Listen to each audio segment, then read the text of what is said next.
Air raid siren warnings just wrapped up here in the capital city of Amman, Jordan. And if it weren't for those or the kind of quiet downtown, that was the first real sign that there's a major conflict going on right outside of this region. Shops were open, people were out walking their dogs, getting coffee, life seemed to go on as usual. But the reality is that 30 miles to the west of us, Israel's being plummeted with drone attacks and missiles, and the countries surrounding Jordan are all being pulled into this conflict with Iran, whether it be through proxy groups like these Iran-backed militias or otherwise. So Jordan isn't directly involved in this conflict, but they're essentially surrounded by it. They're basically in the epicenter of it. And actually, today, Jordan Armed Forces reported that Iran targeted Jordanian territory with 119 missiles and drones just in the last week. What am I doing here?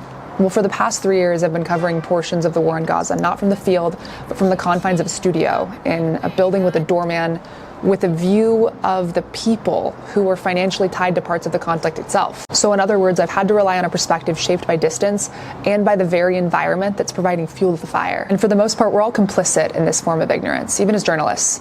We read off the death tolls and then we slowly and sometimes quickly move on to the next story. So I'm going to cover this conflict up close and see it for myself, and also show you guys what I find.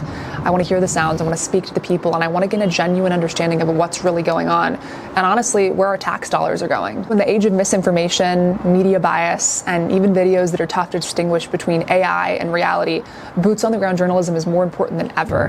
And I'm ready to lace mine up and see what's going on for myself and bring you guys along for the ride.